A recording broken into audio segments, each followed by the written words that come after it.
भाइयों बहनों, गरीबी क्या होती उनको पता नहीं है। शहजादे जी सोने की चमच लेकर के पैदा हुए हैं। भाइयों बहनों, गरीबी क्या होती है वो मुझे भली भांति पता है। रात को घर में चूल्हा नहीं जलता है तो भूखे पेट सोते कैसी तकलीफ होती है वो मैंने अपनी बचपन में देखा है।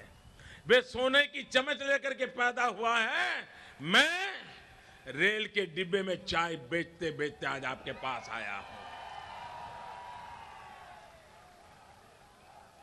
காங்கிரசின் இளைய தலைவருக்கு ஏழைகளின் நிலைமை என்ன என்று தெரிவதில்லை. ஏனென்றால் அவர்கள் பொற்கட்டிலில் படுத்துறங்குகிறார்கள். பொன்னால் செய்த ஒரு கரண்டியுடனேயே பிறந்தவர்கள் அவர்கள். ஏழை ஒருவனின் வீட்டில் இரவு அடுப்பு எரியவில்லை என்றால் அவனது வயிறு எப்படி எரியும், எந்த அளவுக்கு துன்பம் இருக்கும் என்பதை நேரில் அனுபவித்தவன் நான் பிறக்கும் போதே ஒரு கோடீஸ்வரனாகவோ ஒரு பணக்காரனாகவோ பிறந்தவன் அல்ல. ஏழை குடும்பத்தில் பிறந்து டீ விற்பனை செய்து வளர்ந்து வந்தவன் நான். அவர்களின் துயரம் என்ன என்பது எனக்கு தெரியும். भाइयों बहनों, वे नामदार हैं, मैं कामदार हूं। मैं गरीब के दर्द को समझता हूं। मेरे लिए गरीबी देखने समझने के लिए टूरिज्म नहीं करना पड़ता। मैंने गरीबी बचपन में देखी है, मैं गरीबी में जिया हूं, मैं गरीबी में पला हूं, मैं गरीबी में बड़ा हूं और इसलिए मेरे लिए गरीब का कल्याण एक भगवान की सेवा के बराबर है। சகோதர சகோதரிகளே, அவர்கள் சொகுசான வாழ்க்கை வாழ்பவர்கள். நான் ஒரு தொழிலாளி. நான் ஏழ்மையில் பிறந்தேன், ஏழ்மையில் வளர்ந்தேன். ஏழைகளின் துன்பம் என்ன என்பதை ஒவ்வொரு கணமும் அறிந்து வைத்திருப்பவன் நான். ஆதலால் தான் நான் சொல்கிறேன், ஏழைகள் என்றால் அவர்களது வாழ்க்கையில் விளக்கேற்றி வைக்க வேண்டும் என்பது இந்த அணியின் முக்கியமான நோக்கம். दिल्ली सरकार ने, कांग्रेस पार्टी ने, यूपीए गवर्नमेंट ने देश को एक भी वादा पूरा नहीं किया है। उनका घोषणा पत्र, उनका मैनिफेस्टो ये धोखा पत्र पुरवार हुआ है।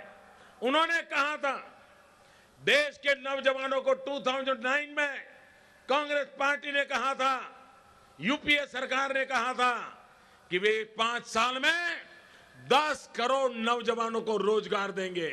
भाइयों बहनों, मुझे दुख के साथ कहना है, अटल बिहारी वाजपेयी की सरकार 6 साल रही, लेकिन करीब करीब 7 करोड़ नौजवानों को रोजगार दिया। ये लोग 10 साल से बैठे हैं, सिर्फ 1.5 करोड़ नौजवानों को रोजगार दिया। उन्होंने वादा पूरा नहीं किया। इतना ही नहीं, फिर वो धोखा पत्र इस चुनाव में फिर कहा हम सत्ता में आएंगे तो फिर 10 करोड़ को रोजगार देंगे। अरे पहले का वादा पूरा करने का क्या किया, ये देश की जनता जवाब मांगती है। டெல்லியில் இப்பொழுது இருக்கும் அரசு, காங்கிரஸ் தலைமையிலான அரசு, ஐக்கிய முற்போக்கு கூட்டணி என்று தன்னைத்தானே அழைத்துக் கொள்ளும் அந்த அரசு ஒரு வாக்குறுதியை தந்தது. 2009ஆம் ஆண்டு தேர்தல் அறிக்கையில் 5 ஆண்டுகளில் 10 கோடி இளைஞர்களுக்கு வேலை வாய்ப்பு தருவோம் என்று ஒரு உறுதிமொழியை தனது தேர்தல் அறிக்கையில் அந்த காங்கிரஸ் கட்சியும் அதை சேர்ந்த அணியும் வாரி வழங்கியது.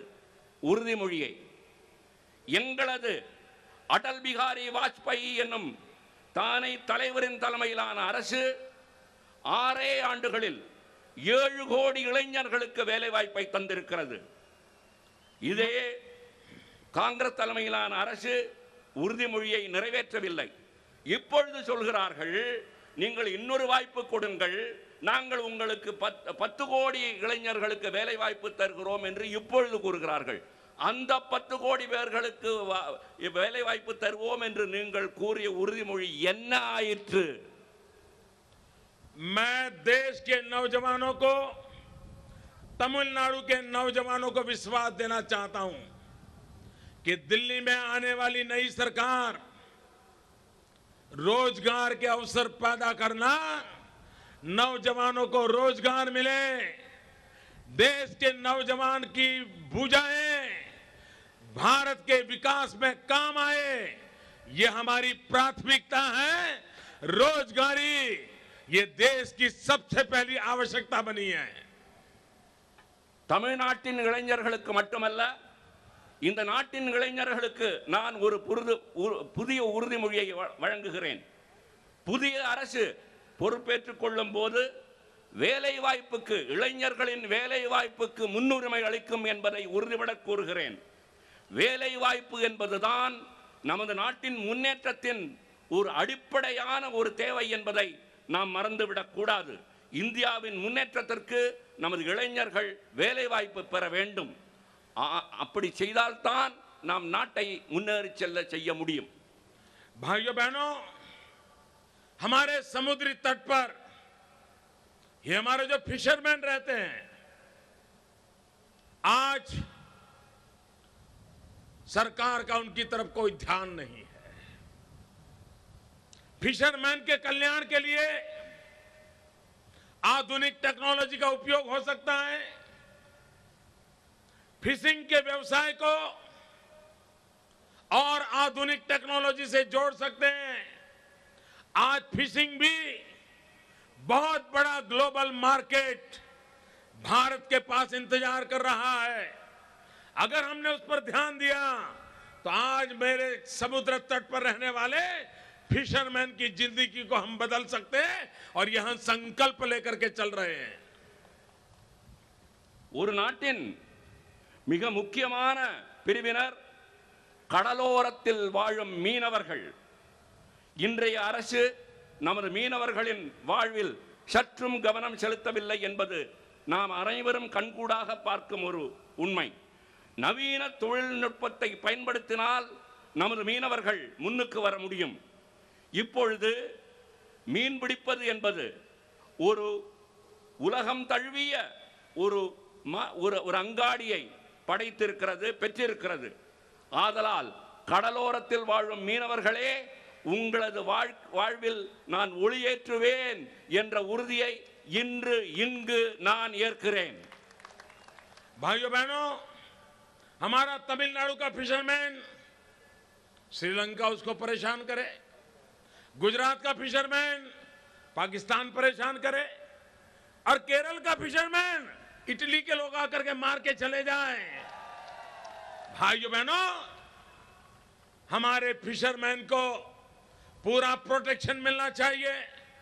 हमारे फिशरमैन को खुला आसमान, खुला समंदर, साहस के साथ अपने व्यापार व्यवसाय के लिए उसको अवसर मिलना चाहिए और इसके लिए दिल्ली में मजबूत सरकार होना जरूरी है।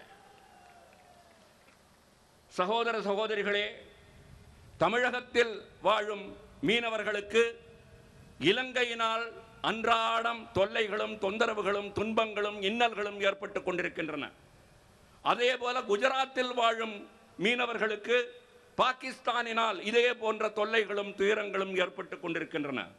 கேரளத்தில் உள்ள மீனவர்களை எடுத்துக்கொண்டோமேயானால் இத்தாலியர்கள் வந்து அவர்களை நசுக்கிவிட்டு செல்கிறார்கள். இதை என்னென்று சொல்வது? இந்த மீனவர்கள் அனைவருக்கும் பாதுகாப்பு அளிப்போம் என்று நான் உறுதி கூறுகிறேன். மீனவர்களின் நம்பிக்கை இப்பொழுது வானமே எல்லையாக இருந்து கொண்டிருக்கிறது. அந்த நம்பிக்கையை ஈடேறச் செய்வதற்கு புதிய அரசு பொறுப்பேற்றுக் கொண்டவுடன் நாங்கள் செயல் திட்டங்களை வகுத்து நிறைவேற்றுவோம் என்று நான் இங்கு உறுதி கூறுகிறேன். भाइयों बहनों, अब दिल्ली में लूली लंगड़ी सरकार नहीं चाहिए। अब दिल्ली में गूंगी बहरी सरकार नहीं चाहिए।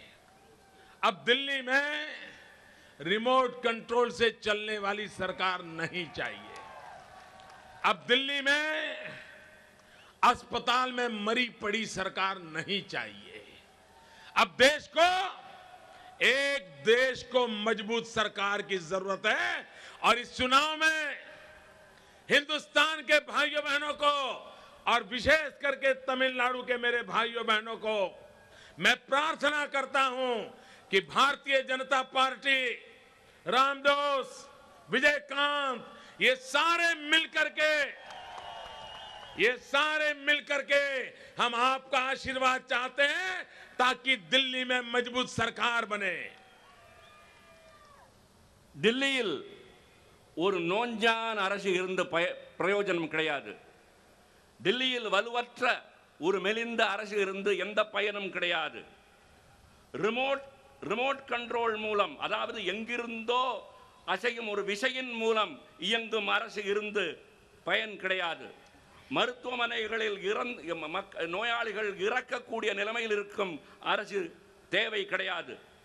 பாரதிய ஜனதா பார்ட்டியின் கட்சியின் இந்த அணி வெற்றி பெறுமையானால் எத்தனையோ பெரிய தலைவர்கள், இதோ அவர்கள் படங்கள் அங்கு இருக்கின்றன, அந்த தலைவர்களின் ஒத்துழைப்புடன் ஒரு மிக ஆற்றல் மிக்க ஒரு சக்தி மிக்க ஒரு அரசாங்கத்தை அமைப்போம்.